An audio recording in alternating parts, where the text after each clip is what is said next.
السلام علیکم ورحمۃ اللہ وبرکاتہ۔ آپ کی خدمت میں حاضر ہوں آج ایک نئی ویڈیو کے ساتھ۔ بڑے بڑے بے حیا گزرے دنیا میں، لیکن عصر حاضر میں انجینئر محمد علی مرزا ایسا شخص ہے جس کی بے حیائی جو ہے وہ پہلے تمام بے حیاؤں کے ریکارڈ توڑ چکی ہے۔ مستدرک للحاکم کی 6121 نمبر روایت بیان کرتے ہوئے مرزا نے جو دجل اور فریب کھیلا ہے عوام الناس کے ساتھ، آج انشاءاللہ اس پر بات کریں گے۔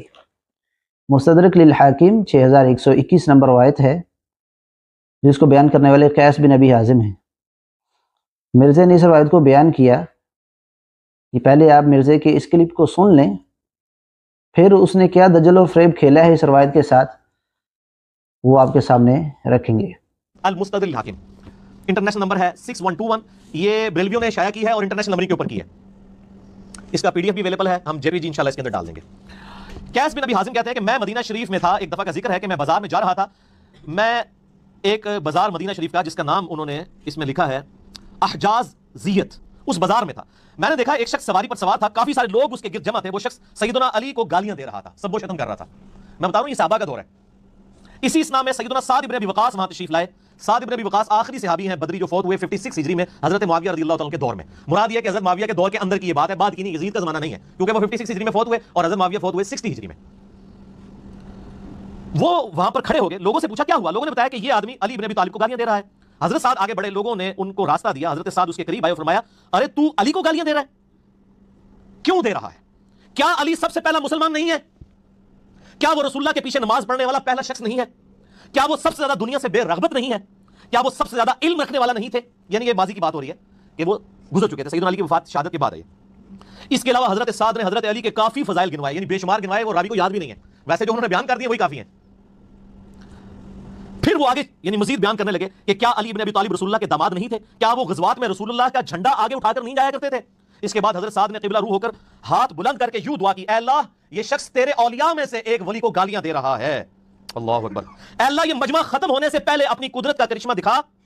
اور لوگ دیکھیں۔ حضرت قیس بن حازم کہتے ہیں کہ خدا کی قسم ہم ابھی وہاں سے ہٹے بھی نہیں تھے کہ اچانک اس شخص کی سواری بدکی، اس سواری نے اس آدمی کو سر کے بل پتھروں پر گرایا، جس کی وجہ سے اس کی کھوپڑی کھل گئی اور اس کا بھیجا باہر آ گیا اور وہیں پر وہ عبرتناک موت مر گیا۔ جی ناظرین، آپ نے سن لیا، قیس بن ابی حازم روایت بیان کرتے ہیں کہ ایک بازار میں، جب کہ بازار کا نام بھی غلط لے رہا ہے، اوپر سے دیکھ کر پڑھ رہا ہے اور بازار کا نام بھی صحیح نہیں آ رہا۔ یہ اس کی علمی حیثیت اور اوقات ہے جو دن رات صحابہ اکرام رضوان اللہ اجمعین پر اپنی زبان کو دراز کرتا ہے۔ ہم اللہ سے دعا بھی کرتے ہیں کہ اللہ، جیسے اس نے یہ روایت بیان کی مستدرک للحاکم کی کہ ایک شخص جو ہے وہ علی رضی اللہ تعالیٰ عنہ پر تان کر رہا تھا، گالیاں دے رہا تھا، تو اللہ نے وہیں جو ہے وہ اس کا انجام لوگوں کو دکھا دیا۔ اس روایت کی صحت پر اور اس روایت سے جو یہ ثابت کرنا چاہ رہا ہے اس پر تو ہم بات کرتے ہیں کہ یہ روایت ثابت بھی ہے یا نہیں، لیکن ہم کہتے ہیں کہ بقول اس کے جس روایت کو اس نے صحیح سمجھ کر بیان کیا، اے اللہ اس کا انجام بھی ایسا ہی کر، یعنی مرزا کا انجام بھی ایسا ہی ہو اور دنیا اس سے عبرت پکڑے کہ یہ کیسے نبی علیہ السلام کے اصحاب کو دن رات مطعون کرنے کی کوشش میں لگا ہوا ہے۔ اب یہ بازار کا نام لے رہا ہے، کہتا ہے احجاز زیت۔ یہ احجاز زیت نہیں ہے، یہ احجار ہے، اور یہ احجار زیت ہے۔ یہ زیت احجاز کو، احجار کو احجاز پڑھا اور زیت کو زیت پڑھا، اوپر سے دیکھ کر بھی غلط۔ اب یہ اس روایت کو اس نے بیان کیا، اب روایت کو بیان کرنے کے بعد جو اس نے نتیجہ نکالا ہے وہ گمراہی پر مبنی ہے، وہ دجل و فریب پر مبنی ہے۔ اہل سنہ جو ہیں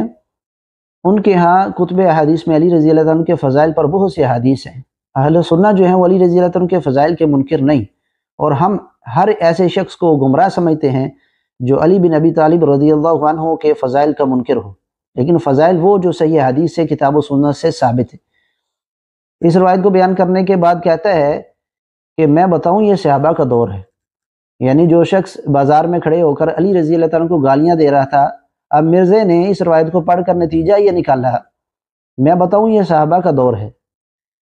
پہلے تو اس نے کہا یہ صحابہ کا دور ہے، ٹھیک ہے بھئی، ہم نے مان لیا یہ صحابہ کا دور ہے، بالکل سعد بن ابی وقاص رضی اللہ تعالیٰ عنہ موجود تھے، صحابہ کا دور ہے، لیکن یہ جملہ بولنے کے بعد اس کے کلیجے کو ٹھنڈ نہیں پڑی، اس کو سکون نہیں ہوا، کیونکہ اگر یہ کہے کہ یہ میں بتاؤں یہ صحابہ کا دور ہے، یعنی جس دور میں علی رضی اللہ تعالیٰ عنہ کو بازار میں گالیاں دی جا رہی ہیں، ایک شخص گھوڑے پر سوار ہو کر علی رضی اللہ تعالیٰ عنہ کو گالیاں دے رہا ہے، اس کا یہ جملہ جو ہے اس کے کلیجے کی ٹھنڈ کو پورا کرنے کے لیے کافی نہیں تھا کہ میں بتاؤں یہ صحابہ کا دور ہے۔ کوئی سوچ سکے گا نا کہ یہ ابو بکر عمر کا دور بھی ہو سکتا ہے رضی اللہ عنہما، عثمان رضی اللہ تعالیٰ کا دور، اور خود علی رضی اللہ تعالیٰ کا اپنا دور بھی مراد ہو سکتا ہے؟ نہیں۔ پھر اس نے کہا کہ سعد بن ابی وقاص رضی اللہ تعالیٰ عنہ آخری بدری صحابی ہیں جو 56 ہجری میں فوت ہوئے معاویہ رضی اللہ تعالیٰ عنہ کے دور میں۔ معاویہ رضی اللہ تعالیٰ عنہ کے دور کے اندر کی بات ہے، یہ ہے جو اس نے 1 منٹ یہ 44 سیکنڈ کا کلپ ہم آپ کے سامنے چلایا تھا۔ دجل اور فریب یہ ہے کہ یہ کہتا ہے کہ یہ جو بازار میں ایک شخص گالیاں دے رہا تھا علی رضی اللہ تعالیٰ عنہ کو، اور سعد بن ابی وقاص رضی اللہ تعالیٰ عنہ نے اسے کلام کیا اور اللہ نے اس کو وہیں پر بازار میں ذلیل کر دیا۔ سعد بن ابی وقاص رضی اللہ تعالیٰ عنہ جو ہے وہ ان کی دعا اللہ قبول کرتے ہیں، اور ان کی دعا سے وہ وہیں پر ذلیل ہو گیا اور وہیں پر وہ حرام موت مر گیا، وہیں پر مر گیا۔ اب نتیجہ یہ نکالا کہ معاویہ رضی اللہ تعالیٰ عنہ کے دور کی بات ہے۔ ہم کہتے ہیں کہ مرزا اور اس کی ساری ذریت مل کر اس واقعے کو معاویہ رضی اللہ تعالیٰ عنہ کے دور میں ثابت نہیں کر سکتے، کیونکہ قیس بن ابی حازم جو ہیں وہ ان کے بارے میں علی بن مدینی رحمہ اللہ نے لکھا ہے علل میں، سامع من ابا بکر و عمر و عثمان و علی، کہ قیس بن ابی حازم جو ہیں وہ انہوں نے ابو بکر عمر عثمان و علی سے بھی روایتیں سنی ہیں، یعنی قیس بن ابی حازم جو اس واقعہ کو بیان کرنے والے ہیں وہ ابو بکر عمر عثمان رضی اللہ عنہ اجمعین کے رضوان اللہ اجمعین کے دور میں موجود تھے۔ تو یہ کیسے ثابت ہوا کہ یہ واقعہ جو ہے یہ معاویہ رضی اللہ تعالیٰ کے دور کا ہے، اس کو معاویہ رضی اللہ تعالیٰ کے ساتھ کیسے خاص کر دیا، جبکہ قیس بن ابی حازم تو ابو بکر عمر عثمان علی رضی اللہ تعالیٰ کے دور میں بھی موجود تھے، اور سعد بن ابی وقاص رضی اللہ تعالیٰ عنہ ویسے ہی رسول اللہ کے صحابی ہیں، جب وہ بھی نبی علیہ السلام کے دور سے لے کر اور 56 ہجری تک موجود ہیں، اور قیس بن ابی حازم بھی ابو بکر عثمان و علی کے دور میں موجود تھے، تو پھر اس واقعہ کو کیسے خاص کر دیا معاویہ رضی اللہ تعالیٰ کے دور کے ساتھ، جو کہ 40 ہجری سے 41 ہجری سے 60 ہجری تک کا ہے، 20 سال؟ کس دلیل کی بنیاد پر اس واقعہ کو معاویہ رضی اللہ تعالیٰ کے دور میں خاص کیا جا رہا ہے کہ یہ واقعہ کہتا ہے یہ یزید کا نہیں، کہتا ہے یزید کا زمانہ نہیں، یہ معاویہ رضی اللہ تعالیٰ کے دور کی بات ہے؟ بھئی کیسے ثابت ہوا کہ یہ معاویہ رضی اللہ تعالیٰ کے دور کا واقعہ ہے؟ اس پر ہم اس کو چیلنج دیتے ہیں، اور اس کے لنگڑے لولے مقلد جو ہیں اور یہ سارے مل کر یہ دوسرے کالوں سے بھی اس کی مدد لے لیں اور ایران کے عجائب گھروں سے بھی تلاش کر لیں، تو اس سند میں یہ کہیں، اس روایت میں کہیں ثابت نہیں کر سکتے کہ یہ واقعہ جو ہے معاویہ رضی اللہ تعالیٰ کے دور کا ہے۔ قیس بن ابی حازم تو ابو بکر عثمان علی رضی اللہ تعالیٰ کے دور میں بھی ہیں، علی بن مدینی رحمہ اللہ کے علل کے حوالے سے، اور پھر سعد بن ابی وقاص بھی پہلے کے ہیں، تو کیسے اس واقعہ کو معاویہ بن ابی سفیان رضی اللہ عنہ کے دور کے ساتھ خاص کر دیا اس خبیث نے؟ یہ وہ دجل و فریب ہے جو پہلے اس نے کہا تھا میں بتاؤں یہ صحابہ کا دور ہے، اس کے ساتھ اس کو ٹھنڈا نہیں پڑنی تھی، کیونکہ لوگ سوچ سکتے ہیں کہ عثمان رضی اللہ تعالیٰ کے دور کا واقعہ علی رضی اللہ تعالیٰ کے دور کا بھی واقعہ ہو سکتا ہے، لیکن اس نے بغیر کسی دلیل کے اپنے دل کا خبث اور بغض جو ہے وہ نکالا اور اس کو معاویہ رضی اللہ تعالیٰ کے دور کا واقعہ بتا دیا، جبکہ اس روایت میں کہیں ثابت نہیں ہوتا کہ یہ معاویہ رضی اللہ تعالیٰ کے دور کا واقعہ ہے۔ ایک بات تو یہ ہو گئی۔ دوسری بات یہ ہے کہ کیا یہ روایت سندن مرزے کے نزدیک صحیح ہے؟ مرزے کے اصولوں کے مطابق یہ روایت صحیح ہے؟ ہرگز نہیں، یہ روایت ہرگز مرزے کے اپنے اصولوں کے مطابق بھی صحیح نہیں ہے۔ اس روایت کو بیان کرنے کے بعد جو اس نے کہا کہ امام حاکم کہتے ہیں کہ بخاری مسلم کی شرط پر صحیح ہے، ھذا حدیث صحیح الاسناد علی شرط الشیخین، یہ بخاری مسلم کی شرط پر یہ روایت صحیح ہے، تو ہم کہتے ہیں کہ تو پہلے یہ خود بتا کہ یہ روایت جو ہے اس کے اندر 2 مدلس راوی موجود ہیں، اور مدلس راوی کے بارے میں مرزے نے خود کہا ہوا ہے کہ ان کی روایت جو ہے وہ سماع کی تصریح کے بغیر قبول نہیں ہوتی۔ پہلے آپ اس کا یہ کلپ سن لیں۔ تو مدلس کی آن والی روایت بخاری اور مسلم کے علاوہ جس کتاب میں بھی ہوگی سماع کی تصریح کے بغیر وہ ضعیف تصور کی جائے گی۔ جی ناظرین، آپ نے سن لیا، اس کے بہت سے کلپ ہیں، آپ اور بھی یوٹیوب پر آپ دیکھیں گے تو اس نے ڈیٹیل لیکچر دیے ہوئے ہیں۔ مدلس راوی کی آن والی روایت ضعیف ہوتی ہے، جس روایت کو دلیل بنا کر اس روایت میں بھی ایسی کوئی بات نہیں کہ وہ معاویہ رضی اللہ عنہ کے دور کا واقعہ تھا، اس روایت کے متن میں بھی دجل و فریب کیا، اس کے الفاظ کے ساتھ بھی دجل و فریب کیا ہے، اور سند تو ویسے مرزے کے اپنے نزدیک بھی ثابت نہیں تھی۔ اس کے اندر 2 مدلس راوی ہیں، اور سبحان اللہ، سونے پر سہاگا یہ ہے کہ جس سند کے ساتھ مرزے نے اس روایت کو دلیل بنایا ہے مستدرک للحاکم سے 6121۔ اسی سند کے ساتھ اس نے ایک روایت کا انکار کیا ہوا ہے، کیونکہ اس روایت کو قیس بن ابی حازم سے بیان کرنے والے اسماعیل بن ابی خالد ہیں اور ان سے بیان کرنے والے سفیان ہیں۔ اب اسی سند کے ساتھ سفیان بن عیینہ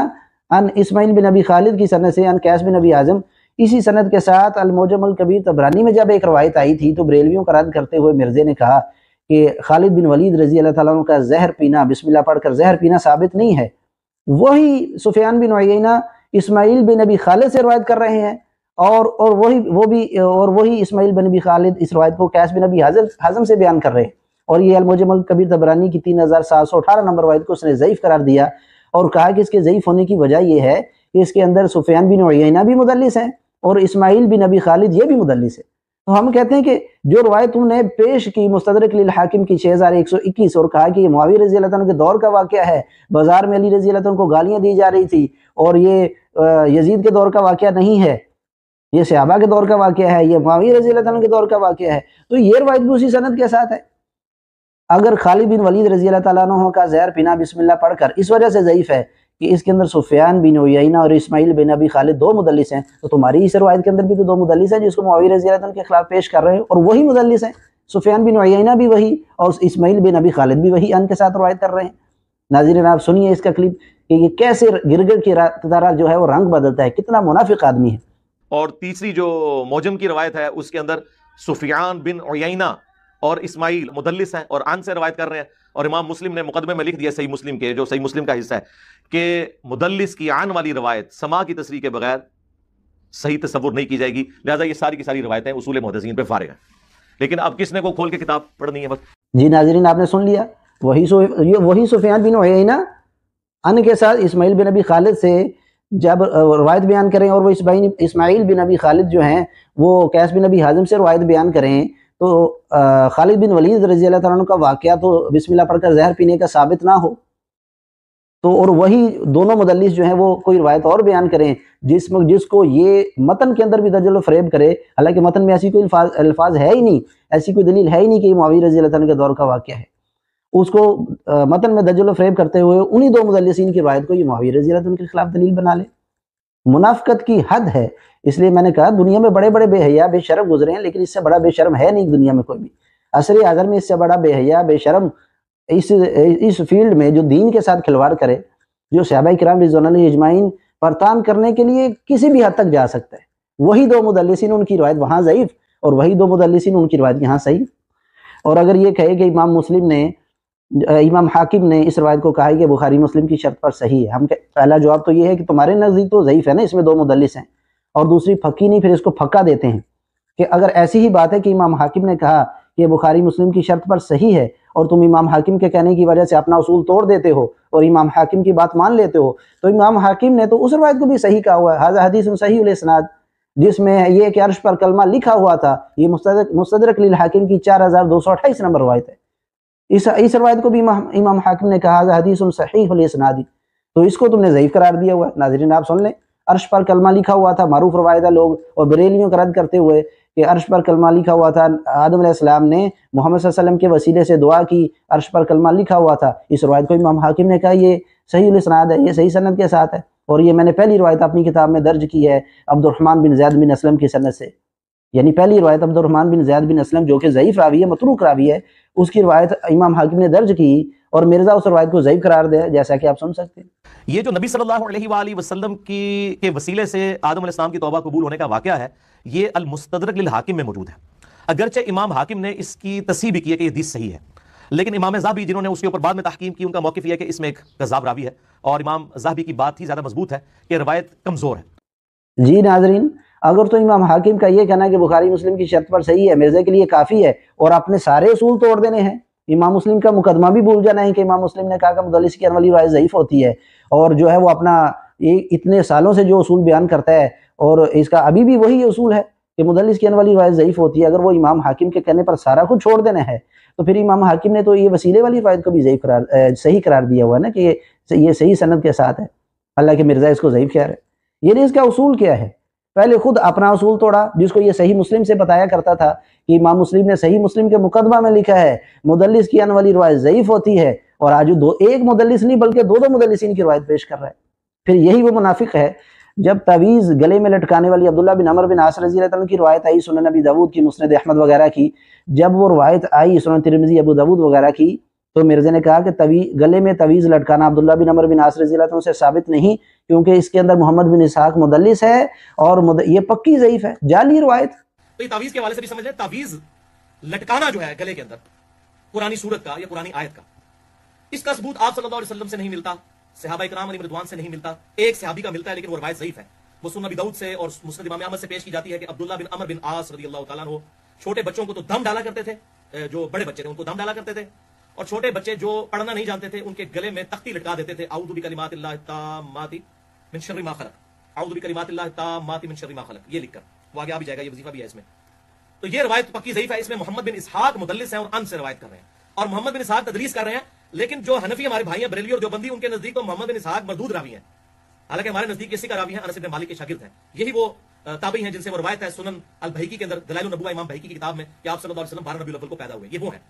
تو یہ محمد بن اسحاق جو ہے اہل سنت کے امام ہے، سیرت ابن ہشام ہو یا سیرت ابن اسحاق ہو، جو سیرت کی پہلی کتاب ہے، محمد بن اسحاق راوی ہیں، تابعی انس بن مالک کے شاگرد ہیں یہ رضی اللہ تعالیٰ عنہ، لیکن تدریس کر رہے ہیں۔ بہرحال حنفیوں کے نزدیک تو یہ راوی ایکسیپٹیبل نہیں، تو وہ پھر بھی یہ جعلی روایت پیش کر رہے ہوتے ہیں، ہمارے نزدیک بھی روایت ضعیف تدریس کی وجہ سے، وہ راوی سیکھا ہے لیکن ان سے روایت کر رہے ہیں، وہ آپ مسئلہ نمبر 36 دیکھ لیں گے تدریس کا ایشو کیسے مسلم کے مقدمے کی روشنی میں۔ بہرحال ان کے نزدیک تو یہ راوی ایکسیپٹیبل نہیں، پھر بھی لوگ ہیں وہ عبداللہ بن عمر بن عاص تختی لٹکاتے تھے، تو یہ بھائی ایک ہی روایت تھی، یہ ثابت نہیں ہے۔ ایک مدلس محمد بن اسحاق ہو کسی سند میں تعویذ لٹکانے والی روایت میں، تو بریلویوں کے خلاف جواب دیتے ہوئے وہ روایت پکی ضعیف بھی ہوتی ہے، وہی امام مسلم کا صحیح مسلم کا مقدمہ بھی یاد آ جاتا ہے، اور وہ روایت جعلی ہوتی ہے ایک مدلس کے انانا کی وجہ سے، اور یہاں تو دو مدلس ہیں، اور انہی دو مدلسین کی روایت کو تو المعجم الکبیر طبرانی میں 3718 نمبر خالد بن ولید رضی اللہ عنہ کے زہر پینے والے واقعہ میں تم اس کو ضعیف بھی قرار دے چکی، انہی دو مدلسین کے انانا کی وجہ سے۔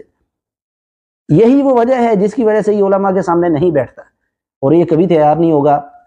کسی مناظر کے ساتھ جس کی یہ فیلڈ ہے، جو ان چیزوں کو جانتا ہے روایت کے صحیح اور ضعیف ہونے کو، یہ کبھی کسی ایسے شخص کے سامنے مناظرے کے لیے نہیں بیٹھے۔ علماء تو علماء ہے اللہ کی توفیق سے، یہ ہم جیسے کسی طالب علم کے ساتھ بھی بیٹھ کر مناظرہ نہیں کر سکتا، اس قدر اس کے تضاد اس کے اقوال کے اندر موجود ہے، اور یہ ایک بات صبح کچھ کرتا ہے، یہ منافق اس بات کو رات کو چینج کر لیتا ہے، رات کو کچھ کہتا ہے صبح چینج کر لیتا ہے۔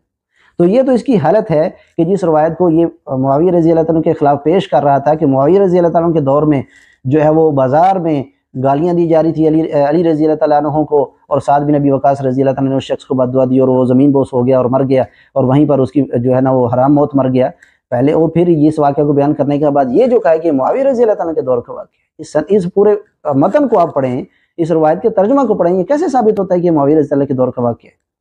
سعد بن ابی وقاص رضی اللہ تعالیٰ عنہ اگر 56 ہجری میں معاویہ رضی اللہ تعالیٰ عنہ کے دور میں ہی فوت ہوئے ہیں، تو اس سے کیسے ثابت ہوا کہ معاویہ رضی اللہ کے دور کا واقعہ ہے؟ سعد بن ابی وقاص تو نبی علیہ السلام کے دور سے موجود تھے، اور قیس بن ابی حازم جو بیان کرنے والے اس واقعہ کو اس روایت کے مطابق وہ بھی ابو بکر عمر عثمان علی رضی اللہ عنہ کے دور کے اندر سے پہلے سے موجود تھے، تو یہ کیوں نہیں کہا کہ یہ ابو بکر کے دور کا واقعہ ہے؟ یہ کیوں نہیں کہا کہ یہ جو ہے یعنی عمر رضی اللہ عنہ کے دور کا واقعہ ہے؟ یہ کیوں نہیں کہا کہ عثمان رضی اللہ عنہ کے دور کا واقعہ ہے؟ یہ کیوں نہیں کہا کہ علی رضی اللہ عنہ کے دور کا واقعہ ہے؟ اسی قیس بن ابی حازم سے یہ جنگ جمل کی روایتیں لیتا ہے نا، وہ عشرۃ اللہ کے خلاف جو مرسل روایت بیان کی کتوں کے بھونکنے والی، تو وہ قیس بن ابی حازم سے ہی تو بیان کی تھی، تو وہ تو معاویہ رضی اللہ عنہ کے دور کے شروع ہونے سے پہلے کی ہے جنگ جمل، یعنی جنگ جمل جو ہے وہ تو معاویہ رضی اللہ تعالیٰ 41 ہجری جام کا دور شروع ہوا ہے، اس سے پہلے کی جنگ جمل ہو چکی تھی، تب تم قیس بن ابی حازم سے روایتیں بیان کرتے ہو، مطلب قیس بن ابی حازم موجود تھے، سعد بن ابی وقاص بھی موجود تھے، تو کیسے اس روایت کو خاص کر دیا معاویہ رضی اللہ عنہ کے دور کے ساتھ؟ یہ وہ سوال ہے جس کا یہ کبھی جواب نہیں دے سکتا، اور قیامت کی صبح تک اس کا جواب نہیں دے سکتا۔ یہ کیسے جواب دے گا؟ دجل و فریب کا جواب کیا ہوتا ہے؟ منہ چھپاتا پھرتا ہے منافق پہلے بھی، اور کئی بار کہہ چکا ہے سندوں میں پڑھنے کی ضرورت نہیں، جیسا کہ آپ سن سکتے ہیں، سندوں کے چکر میں پڑھنے کی ضرورت نہیں، سندیں پھلانگنے کی ضرورت نہیں، چونکہ صلح حسن ان کے گھاٹے میں فٹ ہوئی تھی تو یہ سندوں کے چکر میں پڑ گیا، سندوں میں تو پڑھنے کی ضرورت ہی نہیں میرے بھائی۔ جب اس حد تک یہ گر چکا ہے تو یہ علمی موت اس کی اسی دن ہو چکی تھی جب اس نے یہ کہا تھا کہ سندوں میں پڑھنے کی ضرورت نہیں، سندیں پھلانگنے کی ضرورت نہیں، یہ اس کی اس دن میت اٹھ چکی تھی۔ تو یہ تو ہو گیا کہ یہ روایت مستدرک للحاکم 6121 ثابت نہیں ہے، اور اسی طریقے سے جو ہے یہ اس نے اپنے اصول بھی توڑے، اور اسی طریقے سے سارے مدلس کی والی روایت جو یہ کہا کرتا تھا کہ مدلس کی والی روایت ضعیف ہوتی ہے، سارے اصولوں سے یہ پھر گیا ہے، اور منافق نے منافقت کرتے ہوئے جو روایت اس کے اپنے نزدیک بھی ضعیف تھی اور امام مسلم کے مقدمہ میں بھی لکھا ہے کہ مدلس کے والی روایت ضعیف ہوتی ہے، اس کو اس نے پیش کر دیا۔ اور پھر رہی بات، کہتے ہیں کہ سعد بن ابی وقاص رضی اللہ تعالیٰ عنہ مستجاب الدعوات تھے، اللہ ان کی دعاؤں کو قبول کرتے تھے، تو ہم کہتے ہیں کہ یہی سعد بن ابی وقاص رضی اللہ تعالیٰ عنہ ہیں جو تاریخ ابن عساکر میں فرماتے ہیں کہ میں نے عثمان بن عفان رضی اللہ تعالیٰ عنہ کے بعد اتنا حق اور انصاف کے ساتھ فیصلہ کرنے والا معاویہ رضی اللہ تعالیٰ عنہ سے بڑھ کر کسی کو نہیں دیکھا۔ صحیح سند کے ساتھ ثابت ہے، اس کی پھر میت اٹھے گی کہ یہاں پر سعد بن ابی وقاص رضی اللہ تعالیٰ عنہ کی طرف منسوب ایک ضعیف روایت جو خود اس کے نزدیک بھی ضعیف ہے، جو خود اس کے اصولوں کے مطابق بھی ضعیف ہے، دو مدلس ہیں، ایک مدلس ہو تو جعلی اور پکی ضعیف ہوتی ہے، یہاں تو دو مدلس ہیں۔ تو یہاں یہی سعد بن ابی وقاص رضی اللہ تعالیٰ عنہ جو مستجاب الدعوات تھے اور عشرہ مبشرہ میں سے ہیں، وہ کہہ رہے ہیں کہ عثمان بن عفان رضی اللہ تعالیٰ عنہ کے بعد معاویہ رضی اللہ تعالیٰ عنہ سے بڑھ کر حق اور انصاف کے ساتھ فیصلہ کرنے والا کسی کو نہیں دیکھا۔ یہ طریق ابن عساکر صحیح سند کے ساتھ آپ دیکھ لیں۔ تو یہ منافق انسان ہے، یہ کسی بات پر رکنے والا نہیں ہے، اور اس کی علمی موت میں نے کہا اسی دن ہو چکی تھی جس دن اس نے کہا سندوں میں پڑھنے کی ضرورت نہیں ہے، عوام الناس کو سمجھ آ رہی ہے، اور بہت سے بھائی اللہ ان کو جزائے خیر دے اس کام میں لگے ہوئے ہیں، اور بہت سے لوگوں کو اللہ ہدایت پر لا رہا ہے۔ ہدایت دینے والا تو اللہ ہی ہے، ہم کوشش کر رہے ہیں، اور بہت سے لوگوں کو اللہ نے ہدایت دی الحمدللہ، اس کے دجل اور فریب کو سمجھ رہے ہیں۔ اور پھر بات وہی ہے، ساری بات کا خلاصہ وہی ہے جو اس نے تسلیم کیا ہوا ہے، جیسا کہ آپ سن سکتے ہیں کہ یہ جو بھی کہتا ہے یہ بکواس کرتا ہے، بکواس کے علاوہ اس کے پاس کچھ بھی نہیں۔ اور یقین کریں بعض اوقات تو اس قسم کے کلپس ہوتے ہیں کہ مجھے اپنے کلپس دیکھ کے اپنے پہ غصہ آتا ہے، کیا بکواس کر رہا ہے یہ بندہ سامنے بیٹھ کر۔